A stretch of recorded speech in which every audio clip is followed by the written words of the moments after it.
YS Jagan అన్నంత పని చేస్తారా? ఏబిఎన్ రాధాకృష్ణన్ని అన్ని స్టేషన్లు తిప్పిస్తాం అని చెప్పిన మాటకు తగ్గట్టుగా వ్యూహ రచన చేస్తున్నట్టేనా? ఇప్పటికే అందుకు అనుగుణంగా పావులు కదపడం మొదలైపోయిందా? ఇలాంటి అనుమానాలే కలుగుతున్నాయి. వైఎస్ఆర్సీపీ నేతలు శ్రేణుల మీద ఏబిఎన్ రాధాకృష్ణ చేసిన కామెంట్స్ కలకలం రేపుతున్నాయి. చాలా పెద్ద స్థాయిలో రాజకీయ దుమారానికి కారణమవుతున్నాయి. ఇదే సమయంలో నేరుగా జగన్మోహన్ రెడ్డి రాధాకృష్ణ పేరు పెట్టి మరీ హెచ్చరించారు. చాలా సీరియస్గానే వార్నింగ్ ఇచ్చారు.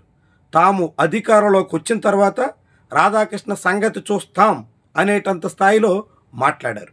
ఆ మాటలు చెప్పిన 24 గంటలు గడవక ముందే వైఎస్ఆర్సీపీ శ్రేణులు రాష్ట్ర వ్యాప్తంగా రంగంలోకి దిగేశారు.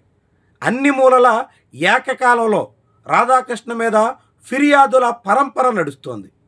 దాదాపుగా రాష్ట్రంలో ఉన్నటువంటి అన్ని అసెంబ్లీ నియోజకవర్గాల పరిధిలో రాధాకృష్ణకి వ్యతిరేకంగా వివిధ పోలీస్ స్టేషన్లో ఫిర్యాదులు ఇస్తున్నారు. ఫిర్యాదులు ఇవ్వడం ద్వారా రిసిప్ట్లు కూడా తీసుకునే ప్రయత్నం వైఎస్ఆర్సీపీ నేతలు చేస్తున్నారు. భవిష్యత్తులో వైఎస్ఆర్సీపీ అధికారంలోకి వస్తే ఈ ఫిర్యాదుల ఆధారంగా రాధాకృష్ణ మీద కేసులు నమోదు చేసి ఈ స్టేషన్లన్నింటి చుట్టూ తిప్పే ప్రయత్నం చేయొచ్చు అన్న వ్యూహం వైఎస్ఆర్సీపీ వైపు ఉన్నట్టు కనిపిస్తుంది.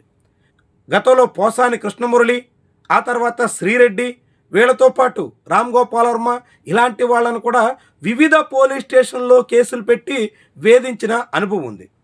అంబటి రాంబాబు మీద కూడా రాష్ట్ర వ్యాప్తంగా పలు పోలీస్ స్టేషన్లో కేసులు పెట్టి ఇక్కట్లు పాలు చేసే ప్రయత్నం కూడా చేశారు. ఇలా పలు స్టేషన్లో ఒకే నేరానికి కేసులు పెట్టి వేధించిన ప్రయత్నాలు చంద్రబాబు హయాంలో మొదలైనటువంటి తరుణంలో దాన్ని మరింత ముందుకు తీసుకెళ్లే యోచనలో వైఎస్ఆర్సీపీ ఉన్నట్టుగా చెప్పాల్సి ఉంటుంది.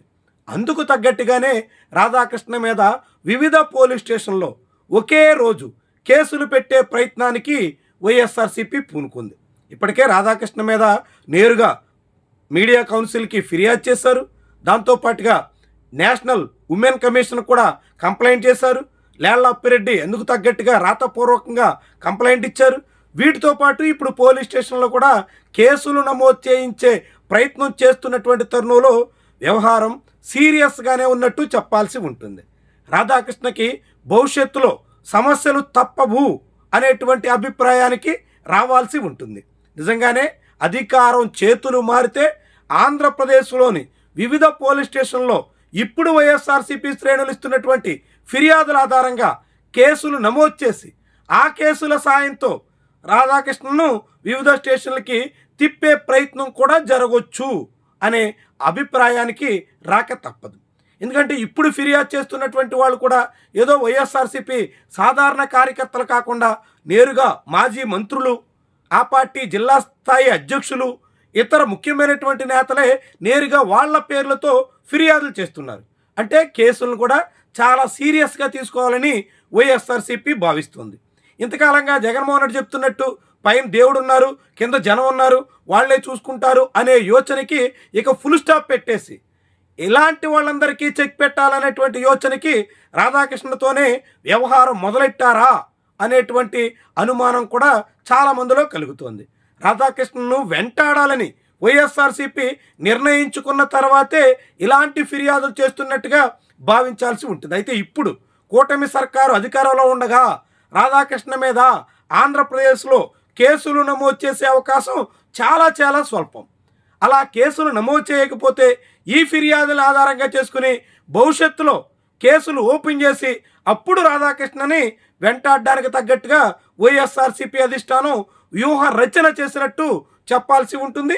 మరి ఈ వ్యూహ రచనలో రాధాకృష్ణ నిజంగా ఇరుక్కుంటారా? ఆయనకి కష్టకాలం తప్పదన్నట్టేనా? ఆయన రాష్ట్రంలో ఉన్నటువంటి అన్ని పోలీస్ స్టేషన్ల చుట్టూ తిరగక తప్పని పరిస్థితి రాబోతుందన్నట్టేనా? ఇవన్నీ కూడా జగన్మోహన్ రెడ్డి అధికారం మీద ఆధారపడి ఉంటాయి.